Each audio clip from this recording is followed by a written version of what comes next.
पहले मैं परिचय करवा दूं, राखी राठौड़ भारतीय जनता पार्टी के प्रवक्ता हमारे साथ हैं, डॉक्टर सुमित गर्ग हमारे साथ हैं कांग्रेस पार्टी के प्रवक्ता और डॉक्टर मिथिलेश जैमिनी हमारे साथ हैं वरिष्ठ पत्रकार के तौर पर। आप सबका बहुत स्वागत है। सबसे पहले राखी जी, आप ही से शुरुआत करेंगे कि आप ये आरोप लगाते थे कि कांग्रेस पार्टी की तत्कालीन सरकार ने बिना सोचे समझे राजनीतिक हितों को साधने के लिए नए जिलों का आनंद फानंद में गठन कर दिया था, तथ्य तर्क नहीं बताए थे कि किन आधार पर गठन किया गया। अब वो आपसे पूछ रहे हैं कि आप बताइए कि किन आधार पर आपने जो जिले हैं 9 जिले और 3 संभाग उनको खत्म किया।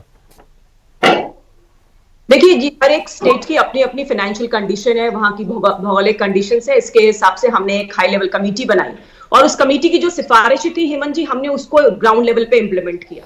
मैं बताना चाहूंगी कि पिछली जो गहलोत सरकार थी उन्होंने राम लुभाया समिति बनाई तो जरूर, लेकिन उसकी जो सिफारिशें थी उसको लागू नहीं किया। यानी साफ तौर पे नजर आता है कि ये जो जिलों का 17 जिले उन्होंने नए जो बनाए थे वो सिर्फ और सिर्फ पॉलिटिकल इन्फ्लुएंस थे। जनता का लाभ या हमारे स्टेट का कहीं पर भी उसमें प्रोग्रेस के लेवल पर अगर कोई काम हो सकता तो वो नहीं था। और इसीलिए जब ललित के पवार जी की कमेटी ने इस बात की रिकमेंडेशन की कि हमारी स्टेट की जो फाइनेंशियल कंडीशन है उसके हिसाब से 9 जिलों को खत्म करना चाहिए, तो प्रदेश के विकास के लिए ये काम ग्राउंड लेवल पर किया गया है। उस क्राइटेरिया का जो मैं बात करूं उसमें बहुत सारी चीजें हैं कि वो जिला जो है वो फाइनेंशियल तरीके से फिजिबल है कि नहीं, वहां पॉपुलेशन की क्या स्थिति है, वहां लॉ एंड ऑर्डर की क्या स्थिति है, और उस हिसाब से हम लोगों ने जो जिले रिटेन किए वहां पे पूरा इंफ्रास्ट्रक्चर डेवलप करेंगे। हेमंत जी देखिए, मुख्य बात यह है कि अशोक गहलोत जी 3 बार मुख्यमंत्री रहे, लेकिन अपने कार्यकाल के आखिरी साल के अंदर योजनाएं देना, नए नए घोषणाएं करना, इसके लिए लगातार कुख्यात रहे। पिछली बार भी हमने देखा कि उन्होंने जिलों के साथ साथ चाहे वो मोबाइल योजना हो, चाहे वो किसानों को बिजली की सब्सिडी देनी हो, महिलाओं को मोबाइल की बात की, लेकिन ग्राउंड लेवल पे किया नहीं। अन्नपूर्णा फूड पैकेट्स की उन्होंने बात की, सस्ते सिलेंडर्स की बात की, आखिरी साल में योजनाएं लेकर आते हैं लेकिन उसको इंप्लीमेंट नहीं कर पाते। किसी भी जिले के डेवलपमेंट के लिए 3 से 4 साल का समय चाहिए। हमने जब पहले ही साल में इनको निरस्त किया है तो निश्चित तौर पे कमिटमेंट है भजन लाल जी की सरकार का कि वो इन जो जिले हमने रिटेन किए हैं उनको अपने कार्यकाल में डेवलप करके लोगों को सौगात देंगे। और होना भी यही चाहिए। आपके पास सब समय होता है तब तो आप काम करते नहीं है। और आज अशोक गहलोत जी जब पीसी कर रहे थे वो उन अधिकारियों पे भी क्वेश्चन उठा रहे थे जिन्होंने उनके कार्यकाल में काम किया है बहुत अच्छे से। मैं ये पूछना चाहती हूँ हेमंत जी, कोई रिटायर्ड अधिकारी जिसपे कोई प्रेशर नहीं होता, अगर वो कोई स्टेटमेंट दे रहा है तो उसको भी बीजेपी कांग्रेस में डालना जरूरी है? लगातार लोग ये कह रहे हैं कि हमारी स्टेट की फाइनेंशियल कंडीशन 6 लाख करोड़ का आप पे कर्ज है और आप लगातार जिले बनाए जा रहे हैं जो फिजिबिलिटी 1000 करोड़ से ऊपर का खर्चा एक जिले के डेवलपमेंट में होता है, वो हमने किया नहीं। तो स्टेट के डेवलपमेंट में जो होगा, अब जो सरकार ने फैसला लिया, और मैं कहना चाहूंगी, मैं धन्यवाद देना चाहूंगी ऐसी सरकार को, क्योंकि आज तक कभी ऐसा रिकॉर्ड नहीं हुआ कि इतने सारे जिले बनने के बाद सरकार इतनी हिम्मत जुटा पाए कि उनको निरस्त कर सके। भजन लाल जी की सरकार क्योंकि जनता के लिए प्रतिबद्ध है, उनका पहला क्राइटेरिया ये है कि कैसे स्टेट का डेवलपमेंट हो सकता है, और इसीलिए उन्होंने ये कदम उठाया है। जी, आपने एक बात कही कि उनकी सरकार में राम लुभाया कमेटी बनाई तो गई लेकिन उसकी रिकमेंडेशंस को अक्षर से लागू नहीं किया गया। मैं उम्मीद करता हूं कि ललित के पवार साहब वाली कमेटी ने क्या दूधू को खत्म करने और जो है खेरतल तिजारा को रखने का रिकमेंडेशन दिया था सरकार को, और किस आधार पर दोनों? दूधू तो आप जानते हैं, हाँ मैं आधार बताती हूँ। दूधू तो आप जानते हैं कि दूधू के अंदर तो जो पॉपुलेशन है, लगातार इनके जो नेता हैं वो ये कह रहे हैं 15 लाख तक हम लेकर आए जिले की पॉपुलेशन, लेकिन दूधू की पॉपुलेशन में डॉक्टर साहब से पूछना चाहूंगी कि अगर शायद जानकारी हो नहीं हो, ऐसा लेवल जो तहसील लेवल का नहीं हो उसको जिला बनाना सिर्फ और सिर्फ पॉलिटिकल इन्फ्लुएंस था। जहां तक तिजारा की आप बात कर रहे हैं हेमंत जी,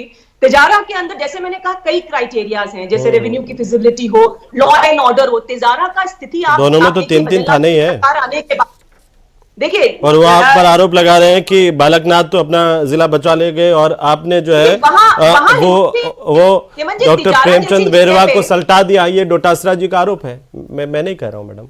ये तो पॉलिटिकल स्टेटमेंट देंगे। डोटासरा जी तो सिर्फ पॉलिटिकल स्टेटमेंट, नाच गाना तो बंद हो गया, अब डांस जो है वो जो लगातार डांस करके काम चलाते थे वो काम तो बंद हो गया, कुछ और स्टेटमेंट देंगे। लेकिन तिजारा के अंदर लॉ एंड ऑर्डर की स्थिति को कंट्रोल करना सरकार की प्राथमिकता है। वो मेवात वाला एरिया है, वहां पे साइबर क्राइम के लिए भजन लाल जी की सरकार ने अभूतपूर्व काम किया है। तो डिपेंड करता है कि वहां की कंडीशंस क्या है, बेसिस पे काम हुआ है, जनता के विकास के लिए काम हुआ है, ऐसे हवा में सुमित गर्ग साहब सरकार की कर दे कुछ भी। गर्ग साहब वो बार बार कह रहे हैं कि आपकी सरकार जब थी तो बिना सोचे समझे राजनीतिक हित साधने के लिए आपने नए जिले बनाए थे, और हम तो जनता के हित को देख करके नए जिले बनाए थे, उनमें से जो खत्म करने वाले थे उन्हीं को खत्म किया है, बाकी जगह जी।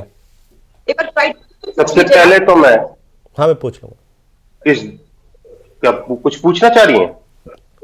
जी आप बोलिए।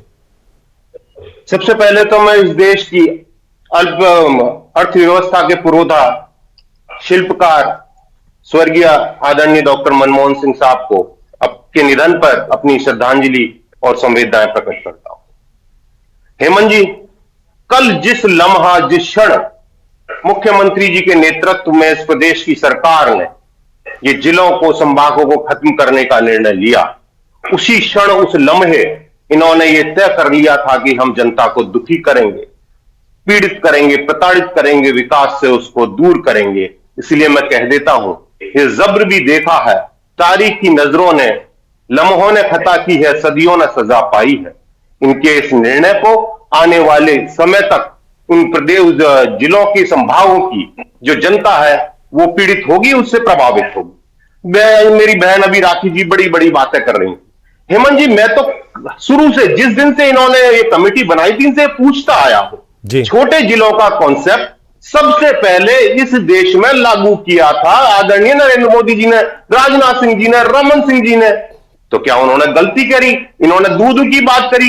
हमारे आदरणीय पूर्ववर्ती मुख्यमंत्री जी आज स्पष्ट करके गए कि वो हमने एक्सपेरिमेंट किया था। कौन सा एक्सपेरिमेंट किया था वो मैं बता देता हूं। वो एक्सपेरिमेंट था पोरबंदर का, जिसको तत्कालीन मुख्यमंत्री गुजरात आदरणीय नरेंद्र मोदी जी ने जिला बनाया था। 5 लाख से कम पॉपुलेशन और 10 किलोमीटर से कम की उसकी रेडियस है, लेकिन वो विकास कर रहा था, तो वो हमारा एक्सपेरिमेंट था। सुमित जी, जहां तक मैं बात, गलत ट्रैक पर चले गए।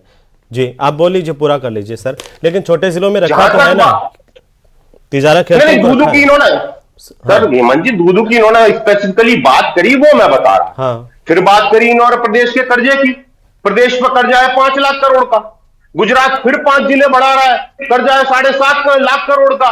तो ये क्राइटेरिया नहीं हो सकता। अगर वेलफेयर स्टेट में आप पब्लिक को फैसिलिटेट करना चाहते हैं तो ये शील्ड लेकर आप विकास को रोक नहीं सकते, आपको विकास देना पड़ेगा। हमारा ये मानना था कि जितनी पास जिले होंगे उतना ज्यादा विकास होगा। ये कहते हैं इंफ्रास्ट्रक्चर नहीं हुआ। अरे भाई, बच्चा पैदा होते ही भगना चालू कर देता है कि नहीं करता? धीरे धीरे डेवलप होता है। देश जिस दिन आजाद हुआ, क्या आज की परिस्थिति में था? नहीं था। प्रतापगढ़ वसुंधरा जी ने बनाया, जिस दिन बनाया उस दिन वह सारा इंफ्रास्ट्रक्चर था? नहीं था। इन्होंने दूसरा लॉजिक दिया कि साहब दूरी का, तो दूरी का सबके सामने है। डीग 35 किलोमीटर भरतपुर से, अनूपगढ़ और सांचौर की क्या 125 किलोमीटर दूरी है, वो ध्यान नहीं रखा। केवल और अपने पराये का ध्यान रखते हुए एक बदनीयती से, दुर्भावना के चलते इन्होंने जिलों को खत्म करने का काम किया है, पब्लिक को प्रताड़ित करने का, पब्लिक को दुखी करने का, पब्लिक को विकास से दूर करने का काम किया है। इसलिए मैं कह देता हूं, मेरे अध्यक्ष का आदरणीय गोविंद सिंह डोटासरा जी ने कल कहा था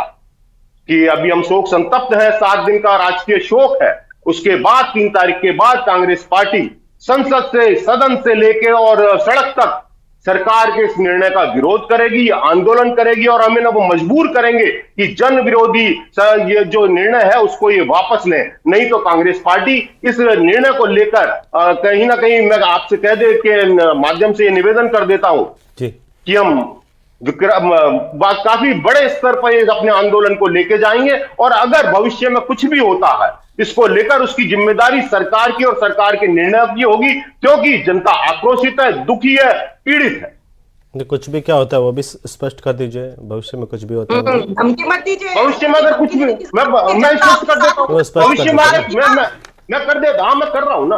अगर भविष्य में किसी भी तरह की लॉ एंड ऑर्डर की स्थिति खराब होती है, जनता सड़क पे आती है कुछ, तो वो उसकी पूरी जिम्मेदारी प्रदेश की सरकार की होगी। राखी जी, इन्होंने 2 बहुत महत्वपूर्ण सवाल उठाए। आपने कहा कि प्रदेश पे कर्ज है, तो कर्ज इससे नहीं बढ़ेगा जब आप 1 साल तक जिले बना करके रखे हो, सारा का सारा पूरा पेपर वर्क से लगा करके हर चीज चेंज होगी, वापिस बदली जाएगी, तो कर्ज उससे नहीं बढ़ेगा। जी, 1 साल तक तो आपने सहूलियतें दी है ना जिले की, बोलिए।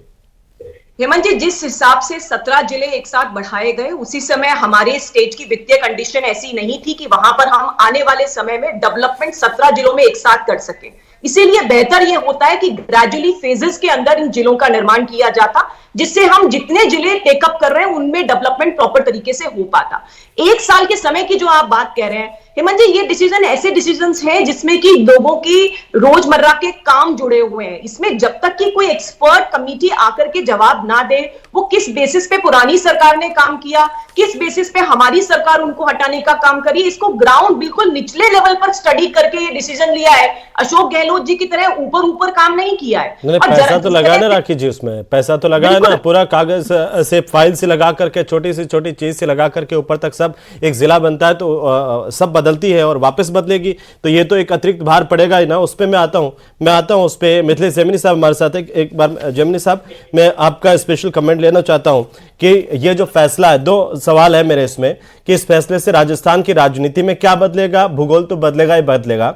दूसरा, ये फैसला जिस तरीके से विपक्ष आक्रामक दिखाई दे रहा है, सरकार के लिए क्या कोई चुनौती बन सकता है, क्योंकि सरकार के अपने भी बड़े दुखी हैं, कई जगह पर आंदोलन की तैयारी कर रहे हैं। जी।